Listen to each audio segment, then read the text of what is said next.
오늘 말씀은 예수님께서 높아지고자 하는 사람, 으뜸되기를 원하는 자들에게 주신 말씀입니다. 섬기면 높아진다. 섬기면 높아진다. 그러니 섬겨봐라. 종처럼 섬겨봐라. 그러면 반드시 높아진다 하는 말씀입니다. 예수님의 12제자는 예수 그리스도를 믿는 모든 그리스도인을 상징하는 숫자입니다. 그러므로 오늘 예수님께서 12제자들에게 주신 말씀은 이 시대를 살아가는 모든 그리스도인들에게, 우리들에게도 주시는 말씀입니다. 예수님의 12제자 중 두 사람은 아예 대놓고 노골적으로 예수님, 높은 자리 앉고 싶습니다. 높은 자리 저한테 좀 주십시오 라고 말을 했습니다. 그리고 나머지 10제자는 높은 자리에 달라, 높은 자리 달라 말은 하지 않았지만은 그렇게 말했던 두 제자를 바라보며 분노했습니다. 이것은 12제자 모두가 다 높은 자리를 원했다 하는 뜻이지요. 그렇습니다. 사람은 모두 다 높은 자리에 앉고 싶어 합니다. 말을 하는 사람도 말을 하지 않는 사람도 모두 다 높은 자리에, 으뜸되는 자리에 앉고 싶어 합니다. 이것이 바로 인간의 실존입니다. 저는 오늘 높아지고자 하는 자들에게 주신 예수님의 말씀, 섬기면 높아진다 하는 이 말씀을 가지고 여러분과 함께 은혜를 나누고자 합니다. 먼저 오늘 본문의 배경을 잠시 살펴볼 필요가 있습니다. 오늘 본문의 배경은 예수님께서 12제자를 데리시고 이제 예루살렘으로 올라가시는 중에 일어난 이야기입니다. 예수님이 12제자들과 함께 예루살렘으로 올라가게 되니까 그때 야고보와 요한 두 형제가 자신의 어머니를 데리고 예수님께 청을 드리게 됩니다. 예수님께 뭔가 부탁을 한 겁니다. 어떤 부탁인가? 마태복음 20장 21절에 보면은 바로 어떤 부탁인지 상세하게 기록되어져 있습니다. 이런 부탁입니다. 나의 이 두 아들을 주의 나라에서 하나는 주의 우편에 하나는 주의 좌편에 앉게 명하소서. 야고보와 요한의 어머니는 예수님께 자신의 두 아들을 예수님 좌의정 우의정에 앉혀달라 했던 겁니다. 사실 야고보와 요한의 어머니는 예수님의 이모님이에요. 예수의 이모님입니다. 그러니까 예수님의 어머니 마리아와 친자매지간 살로메라고 하는 여인입니다. 야고보와 요한 두 형제가 어머니까지 모시고 와서 이렇게 예수님께 청탁을 한 데는 이유가 있습니다. 바로 마태복음 19장의 말씀을 보면은 어느 날 베드로가 예수님께, 예수님, 우리 제자들은 모든 것을 버리고 예수님을 따랐습니다. 그러면 우리한테 뭔가 보상을 주셔야 되지 않습니까? 이렇게 묻습니다. 그때 예수님께서 이렇게 말씀하십니다. 세상이 새롭게 되어 인자가 자기 영광의 보좌에 앉을 때에 나를 따른 너희도 12보좌에 앉아서 이스라엘 12지파를 심판하리라 하셨습니다. 12제자들은 예수님이 예루살렘 올라가신다 하니까 그래, 이제 때가 왔구나. 이제 예수님이 새로운 나라를 세우실 때가 왔구나. 그러면 이제 예수님께서 영광스러운 보좌에 앉게 될 것이고 우리 모든 12제자들은 12보좌에 앉게 될 것인데, 야고보와 요한 두 형제는 예수님 좌우편에 앉았으면 좋겠다, 높은 자리에 우리 형제가 앉았으면 좋겠다라고 하는 말을 하고 싶었던 겁니다. 영어로 말하면은 주연급 배우가 되게 해달라 요청했던 겁니다. 그래서 야고보와 요한 두 형제는 예수님의 이모님이요, 그리고 자신의 어머니를 모시고 와서 예수님께 인사청탁을 했던 겁니다. 어머니까지 모시고 와서 예수님의 좌의정 우의정 예수님께 그런 높은 자리를 구했다 하는 이야기를 들었던 나머지 10명의 제자들은 모두 다 그 2명 야고보와 요한에게 화를 내고 분노합니다. 왜냐하면 우리가 말은 안 해도 그렇지 우리도, 나도 그 자리에 앉고 싶다, 나도 하는 마음이 모두 있었기 때문입니다.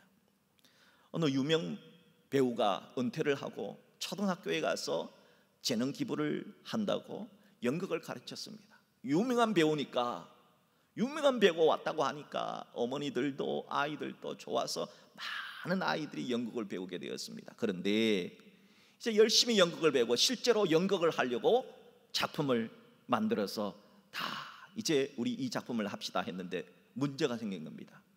무슨 문제냐? 모든 아이들이 다 자기가 주연이 되고 싶다는 거예요. 엑스트라가 되기를 원하는 사람 아무도 없는 거예요. 심지어 어떤 어머니는 와서 이렇게 말하는 겁니다. 이번에 우리 아들 우리 딸 주연 배우 안 하면은 이 연극 더 이상 배우지 않겠다, 빠지겠다고 으름장을 놓았습니다. 결국 그 연극은 무산됩니다. 왜? 주연을 할 학생은 많은데 조연을 하고 엑스트라 할 사람이 한 명도 없었기 때문이다 하는 겁니다. 예수는 이렇게 모두가 주연을 하고 싶어하는 인간의 실존, 모두가 높은 자리에 앉고 싶어하는 마음을 가진 인간의 실존을 아시고 모두 다 불러놓고 12제자를 모두 불러놓고 이렇게 말씀하셨습니다. 세상에서는 높은 자가 낮은 자를 다스리지, 세상에서는 가진 자가 못 가진 자에게 권력을 행사하지, 하지만 너희 중에는 그렇지 않아야 하나니 하셨습니다. 그런 다음 예수님은 높아지려면 어떻게 해야 하는가 하는 것을 가르쳐 주셨습니다. 어떻게 해요? 오늘 본문 26절 27절 예수님의 말씀을 들으십시오. 너희 중에 누구든지 크고자 하는 자는 너희를 섬기는 자가 되고, 너희 중에 누구든지 어뜸이 되고자 하는 자는 너희의 종이 되어야 하리라 하셨습니다. 섬기는 자가 되라는 겁니다. 너희가 높아지려면 종의 마음으로 한번 섬겨보라는 겁니다. 예수님은 허투루 말하지 않으신 분입니다. 절대 진리이신 말씀을 하신 예수님은 왜 섬기면 높아진다 그렇게 말씀하셨을까요? 몇 가지 이유를 살펴보겠습니다. 첫째, 예수님이 섬기면 높아진다 하신 이유는 예수님이 실제로 섬김의 삶을 사셔서 지극히 높아지셨기 때문입니다. 예수님의 삶은 어린이 놀이터에 있는 시소와 비슷한 삶을 사셨습니다. 여러분 어린이 시소 보셨지요? 상대방을 높여주려면 내가 낮아져야 하지 않습니까? 예수님이 우리 인간들을 위해서, 우리 인간들을 높여주기 위해서 얼마나 낮아지셨습니까? 예수님이 어디서 태어나셨습니까? 왕궁에서 태어났습니까? 아니요, 마구간에서 태어났습니다. 예수님이 금수저 물고 태어났습니까? 아니요, 가난한 목수의 아들 흙수저로 태어났습니다. 예수님께서 주로 누구를 만나서 누구를 섬기며 사셨습니까? 소수의 지식인과 부자를 제외하곤 예수님은 대부분 병든 자, 가난한 자, 귀신 들린 자, 어린아이, 여자, 매국노라 불리는 세리들, 가늠하다 현장에서 체포된 여인 같은 죄인을 섬기며 사셨습니다. 예수님이 그런 죄인들까지도 지옥에서 천국으로 높여주시기 위해서 얼마나 낮아지셨습니까? 하나님의 아들이, 신이, 인간 가운데서도 가장 저주받은 인간이 죽는다는 그 십자가에 매달려 죽으셨습니다. 그만큼 낮아지셨습니다. 지옥을 향해 걸어가고 있는 많은 사람을 천국으로 구원하시기 위해서 예수님이 그토록 낮아지신 섬김의 삶을 사신 것이지요. 그렇게 섬김의 삶을 사신 예수님은 성부 하나님께서 얼마나 높여주셨는가, 빌립보서 2장 6절에서 11절의 말씀을 보십시오. 섬김의 삶을 사셨던 예수님, 그는 근본 하나님의 본체였습니다. 그러나 하나님과 동등됨을 취할 것으로 여기지 않았습니다. 오히려 자기를 비워서 종의 형체를 가지사 사람들과 같이 되셨습니다. 사람의 모양으로 나타나사 자기를 낮추셨습니다. 죽기까지 복종하셨습니다. 곧 십자가에 죽으십니다. 이러므로 예수님이 이렇게 낮아지시며 섬기는 삶을 사셨으므로 하나님이 그를 지극히 높여주셨습니다. 하나님이 예수님을 얼마나 높여주셨는가를 보십시오. 첫째, 모든 이름 위에 뛰어난 이름을 주셨습니다. 예수의 이름을 최고로 뛰어난 이름이 되게 해주셨습니다. 또한 둘째, 본문 10절을 보십시오. 하늘에 있는 자들, 천국에 있는 사람들, 땅에 있는 사람들, 그리고 땅 아래 지옥에 있는 자들로 모든 무릎을 예수의 이름에 꿇게 하실 만큼 예수님을 높여주셨습니다. 또한 셋째, 11절, 모든 입으로 예수 그리스도를 주라 시인하며 하나님 아버지께 영광을 돌리게 하셨습니다. 하나님이 예수님을 얼마나 높여주셨는지 모든 입이 예수님이 주님이시다 시인하게 하셨다 하는 겁니다. 여러분들은 왜 기도할 때 하나님의 이름으로 기도하지 않고 예수님의 이름으로 기도하는가 하는 것을 생각해 보신 적이 있습니까? 저는 왜 예수님의 이름으로 기도하지? 하나님의 이름으로 기도해야 되는 거 아닌가 하는 생각을 해본 적이 있습니다. 왜 하나님이 아니라 예수님의 이름으로 기도하시느냐? 이유가 있습니다. 성부, 성자, 성령 하나님 가운데 성자 예수님이 가장 낮아지신 성김의 삶을 사셨기 때문입니다. 그래서 성부, 성자, 성령 하나님이 모여서 회의를 했습니다. 우리 가운데 누구의 이름으로 기도할 것인가?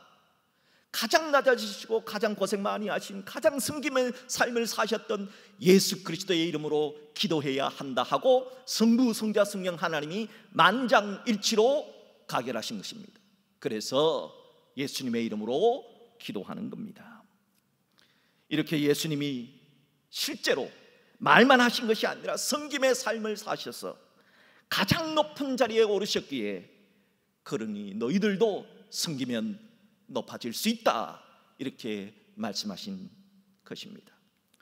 둘째로 예수님이 성기면 높아지신다, 높아질 수 있다 그렇게 말씀하신 이유는 세상에서도 실제로 남을 섬기면은 내가 높아지는 일들이 실제로 일어나기 때문입니다.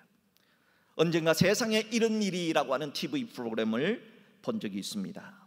어느 마을 디산인데요, 울퉁불퉁한 디산이었는데 1년 동안 그 산을 전부 다 삽으로 꽃갱이로 파서 그 산을 편편한 길로 만든 어느 할아버지의 이야기가 나왔습니다. 그래서 관심을 가지고 이렇게 봤더니 그 할아버지가 78세가 되신 윤점춘이라고 하는 할아버지인데, 이 할아버지가 1년 전에 위암 판정을 받아서 병원에서는 좋은 거 많이 드시고 좋은 공기 마시시고 좋은 일 하시다가 그냥 편안히 가십시오, 수술을 할 수가 없습니다 이렇게 말을 했던 할아버지예요. 그런데 이분이 왜 그렇게 산을 깎기 시작했느냐, 이상해서 담당 PD가 그 할아버지 찾아갔습니다. 근데 그 할아버지는 또 아침에 일찍 산 깎으러 나간 거예요. 길 닦으러 가신 거예요. 그래서 할머니가 있어서 물어봤더니 왜 저렇게 1년 동안 저렇게 하셨냐 그랬더니 할머니가 이렇게 얘기해요. 저 양반은 지금 그 길 만들다가 가려고 그래요. 그 길 만들다가 가려고 그래요. 남승기는 좋은 일 하다가 죽음을 맞이하겠다는 겁니다. 슬프게 죽음을 맞이하는 것이 아니라 그래도 보람찬 일을 한번 하다가 죽음을 맞이하겠다는 겁니다. 그래서 비가 오나 눈이 오나 1년 전부터 저렇게 열심히 아침에 나가 밤이 늦도록 그렇게 돌아온다는 겁니다. 이제 길을 다 닦았어요. 길을 다 닦은 다음에 그 담당 PD가 할아버지를 모시고 병원으로 데려갔어요. 근데 담당 주치의가 아주 좋은 소식을 말합니다. 할아버지 좋은 소식이 있어요. 할아버지가 남을 위해서 그렇게 열심히 산길 만든다고 일하신 것이 할아버지의 몸을 건강하게 만들었어요. 면역력을 증가시켰어요. 이제는 수술할 수 있게 되었습니다. 이제 수술하시면은 완쾌될 수 있습니다 라고 말을 해줬는데, 이 이야기를 들을 때 제 마음이 얼마나 뭉클하든지요. 그때 제가 깨달은 사실이 있습니다. 아, 남을 위한 일이 곧 나를 위한 일이 될 수 있구나 하는 사실이었습니다. 세상에서 남 섬기다 실제로 내가 높아지는 일이 실제로 있다는 겁니다. 서울 저 종로구 부암동에 세계에서 가장 큰 중국집이 있습니다. 바로 하림각입니다. 동시에 수용 인원이 3,000명이나 되지요. 주차 시설만 해도 1,500대가 가능한 중국집입니다. 이 하림각의 주인은 남상해라고 하는 회장님인데요, 이분은 일제강점기인 1938년도 경남 의령에서 태어났습니다. 이 남상해 씨가 태어난 곳은 남시 집성촌인데 너무 가난하게 태어나서 그 아버지가 장사를 하기 시작했는데 이 양반 가문에 장사를 했다는 이유로 체면을 깎아내렸다 해서 남시 집성촌에서 쫓겨났습니다. 그래서 충남 보령으로 이사를 갔습니다. 충남 보령으로 이사를 갔는데 집을 구할 돈이 없는 거예요. 그래서 그곳에서 매일 전염병이나 나병 환자들이 지내는 병막이란 곳에서 기거를 하게 되었답니다. 매일매일 사람이 죽어나가는 것을 봤는데 그곳에서 3명의 형제가 굶어서 죽는 끔찍한 일을 당하게 됩니다. 여동생이 죽고 형이 죽고 막내가 죽었습니다. 특히 여동생이 죽어가면서 했던 마지막 말이 이 남상의 이 회장님의 마음을 그렇게 아프게 했답니다. 오빠, 흰 쌀밥 한 공기만 먹고 죽었으면 소원이 없겠다고, 쌀밥 한 그릇만 먹고 죽었으면 소원이 없겠다 하면서 죽어간 여동생의 시신을 끌어안고 10살의 남상의 씨는 오열을 했습니다. 그리고 이러다가는 다 굶어 죽겠다 해서 10살의 남상의 씨가 무작정 서울에 왔습니다. 그래서 서울역에서 노숙을 하면서 구두 닦기, 신발 배달, 그리고 그렇게 어렵게 해서 간신히 중국집에 들어가게 되는데, 중국집에 들어간 이유가 뭐냐? 최소한 중국집에 들어가면은 굶어 죽지는 않는다는 거죠. 그래서 중국집에 들어갔답니다. 중국집에서 보니까 중국집 사장님이 짜장면 만드는데 얼마나 기술이 좋던지, 나도 짜장면 배우고 싶다. 그렇게 해서 기술을 가르침을 받기 위해서 정말 중국집 사장님을 하나님처럼 모셨답니다. 하나님처럼 섬겼답니다. 그렇게 극진히 섬기니까 이 남상해 씨 10살짜리 소년에게 중국집 사장님은 너는 자세가 되어 있다. 너 같은 사람이 중국집 하면은 진짜 좋은 식당을 할 수 있을 것이다 하면서 비법을 다 가르쳐 줬습니다. 근데 비법을 가르쳐 주는데 이걸 적어야 되는데 까막눈이라서 적을 수가 있어야죠. 한글을 깨우치기 시작합니다. 그래서 잠잘 시간이 없으니까 다른 시간이 없으니까 잠잘 시간을 줄인 거예요. 하루에 2시간, 3시간 이상 자본 적이 없답니다. 그러면서 스스로 독학을 해서 그렇게 해서 한글을 배우지고, 그리고 짜장면 노트를 만들기 시작해서 드디어 30살 자신의 중국집을 개업했는데 그것이 바로 신영 부암동에 있는 하림각입니다. 하림각은 세계에서 가장 큰 중국집이라고 불리워지지요. 하림각의 주인인 남상해 회장은 신문 배달을 할 때 신문사 사장이 되는 꿈을 가지고, 비록 지금 신문을 배달하는 사람이지만 나는 사장처럼, 나는 언젠가 사장이 될 거야 하는 사장이 될 꿈을 가지고 사장처럼 일을 했다고 합니다. 또한 짜장면 배달을 하면서도 나는 언젠가 짜장면집 사장이 될 거야 하는 꿈을 가지고 짜장면 배달을 하면서도 배달원이 오늘 짜장면 맛이 어땠습니까? 짭니까?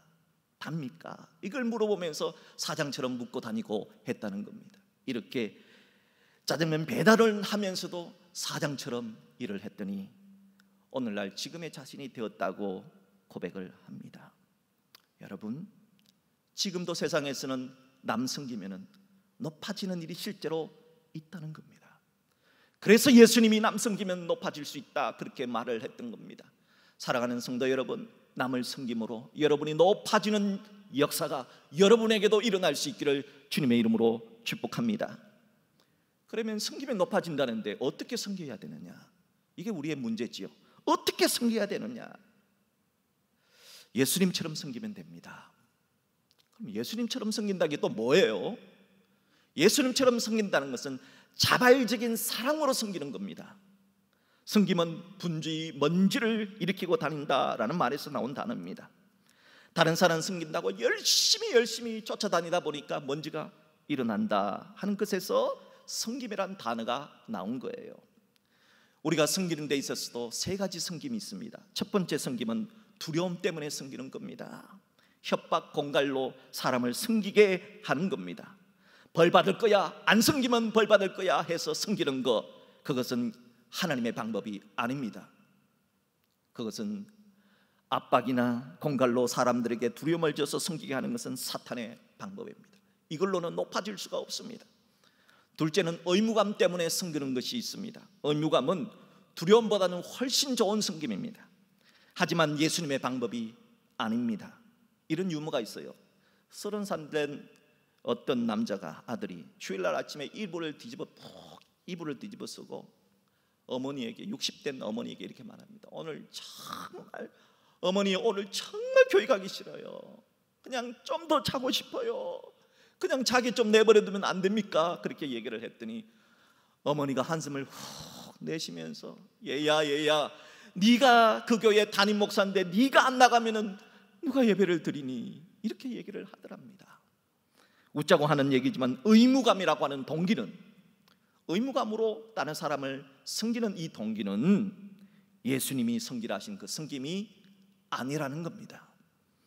그렇다면 예수님이 섬기라는 섬김은 어떤 섬김이냐? 마지막 세 번째 섬김, 사랑으로 섬기는 겁니다. 예수님이 말씀하신 섬김이 바로 이겁니다. 사랑 때문에, 그것도 스스로 자발적인 사랑 때문에 섬김을 할 때는 반드시 높아지는 일이 일어날 수 있다 하는 겁니다. 자발적 사랑이라는 동기로 기적이 일어났다 하는 이야기를 다룬 14살짜리 어린 아이가 자발적 사랑으로 섬겼더니 기적이 일어났다 하는 이야기를 다룬 리틀 러너라고 하는 그런 재미난 영화가 있습니다. 어떤 소년이 달리기 하는 영화예요. 이 영화의 주인공은 14살짜리 랄프라고 하는 중학생인데 카톨릭회 사립학교에 다니는 사고뭉치 소년이었습니다. 얼마나 사고를 치는지 학교에서 몰래 담배를 피우다 걸려서 선생님한테 아주 직사게 혼인하고 또 교칙 위반하고 허구한 날 사고를 치지만 그러나 언제나 천진난만한 그런 중학생이에요. 하지만 이런 천진난만한 중학생 랄프에게도 한 가지 큰 걱정거리가 있었습니다. 아버지는 2차 세계대전에서 돌아가시고 이제 유일하게 남은 가족인 엄마가 불치병으로 병상에 누워 계시기 때문입니다. 하지만 엄마는 사고뭉치 랄프가 학교에서 사고치고 병원에 올 때마다 이렇게 얘기를 합니다. 괜찮아, 너는 나의 영웅이야. 괜찮아 하면서 랄프를 격려합니다. 그러던 엄마가 어느 날 혼수 상태에 빠집니다. 코마에 빠집니다. 병원에서는 엄마가 나으려면 기적이 필요하다는 겁니다. 기적 아니고는 병을 고칠 수가 없다는 겁니다. 랄프는 어떻게 하면 엄마에게 기적이 일어날 수 있는가? 의사 선생님께 물었습니다. 학교에 찾아가서 학교 선생님께 물었습니다. 그리고 친구들에게 물었습니다. 그러던 어느 날 우연히 지나가는데 학교 육상 코치가 육상부 학생들에게 이렇게 말합니다. 너희들이 보스턴 마라톤에서 우승을 하는 것은 기적이다. 기적. 그 말을 듣고 이 순진한 14살의 중학생 랄프라는 소년이 보스턴 마라톤에서 우승을 하면 기적이 일어날 수 있구나 하는 문자 그대로 말씀을 받았던 겁니다. 그리고는 14살 중학생 랄프가 엄마에게 기적을 선물하기 위해서 그날부터 내가 보스턴 마라톤에 가서 금메달을 딸 거야 결심을 하게 됩니다. 주변 친구들은 웃습니다. 야, 중학생이 무슨 보스턴 마라톤이냐. 학교 선생님도 다 비웃습니다. 교장 선생님도 그러지 마라, 그러다가 너 다친다 하면서 다 비웃고 조롱하고 안 된다 합니다. 하지만 랄프는 엄마를 위해 기적이 필요하기 때문에 뛰고 또 뜁니다. 넘어져도 또 뜁니다. 이 모습을 지켜본 한 선생님이 있었습니다. 바로 육상부 코치였는데 이 선생님은 과거에 마라톤 금메달리스트만큼 유명한 그런 선수였습니다. 이 선생님이 랄프의 코치가 되어주겠다 자문을 했습니다. 그리고 선생님과 함께 보스턴 마라톤을 준비합니다.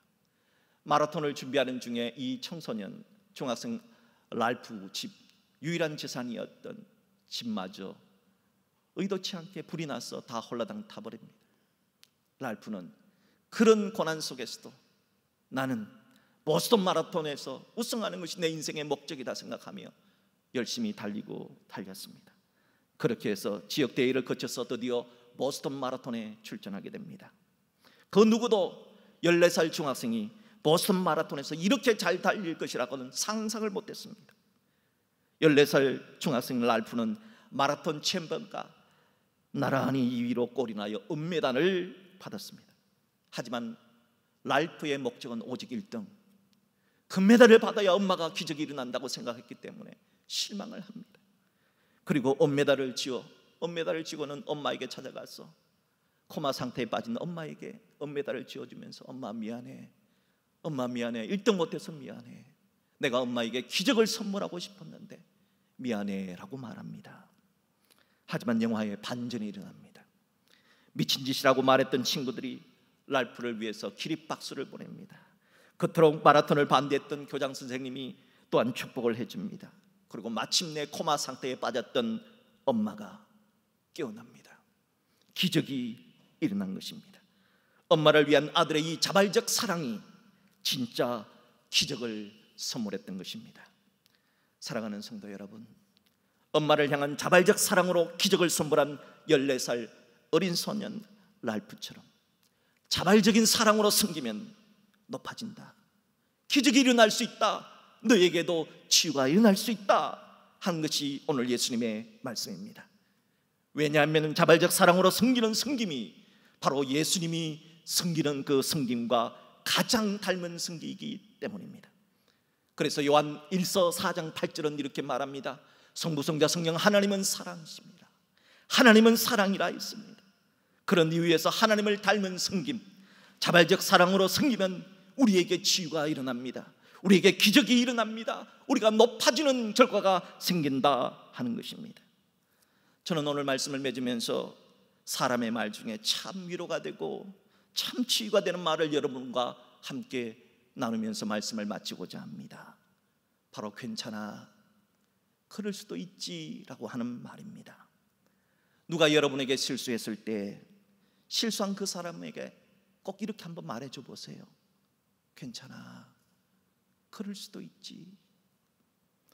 누군가 여러분에게 아픔을 주고 실망을 줬을 때, 여러분 그리고 자기 자신에게 대해서 너무 실망스러울 때, 열심히 노력했는데도 안 될 때 자기 자신을 향해서 이렇게 한번 말해보세요. 괜찮아, 그럴 수도 있지. 이것이 바로 예수님께서, 하나님께서 우리들을 대해주신 방법입니다. 못났지만, 사고쳤지만, 그래도 주님 찾으려고 갔던 탕자 같은 우리에게 주님이 말씀해 주십니다. 괜찮아, 그럴 수도 있지. 여러분 얼마나 힘드십니까? 코로나19 가운데 얼마나 힘드십니까? 그런 힘든 가운데서도 주님을 찾고 주 안에서 예배드리는 우리 자신들을 향해서 이렇게 한번 저를 따라 한번 말씀해 주시겠습니까? 저를 따라 한번 해보세요. 괜찮아, 괜찮아, 그럴 수도 있지. 그럴 수도 있지. 하나님께서 우리에게 격려의 말씀을 전해주고 있습니다. 괜찮아, 괜찮아. 이 세상이 자발적인 사랑으로 섬기게 되면 괜찮습니다. 자발적인 사랑으로 섬기면 우리가 높아질 수 있습니다. 우리가 자발적인 사랑으로 섬기면 우리에게도 랄프처럼 기적이 일어날 수 있고 치유가 일어날 수 있습니다. 오늘 주님이 주신 메시지를 기억하십시오. 높아지려고 하느냐? 남을 섬겨봐라. 한번 섬겨봐라. 자발적인 사랑으로 한번 섬겨봐라. 그러면 너에게도 기적이 일어난단다. 그러면 너에게도 치유가 일어날 수 있고 너에게도 높아지는 일이 일어날 수 있다. 이 말씀을 오늘 마음에 꼭 간직하며 우리 모두에게, 여러분에게도 기적이, 여러분에게도 치유가, 여러분에게도 높아지는 일이 일어날 수 있기를 주님의 이름으로 축복합니다.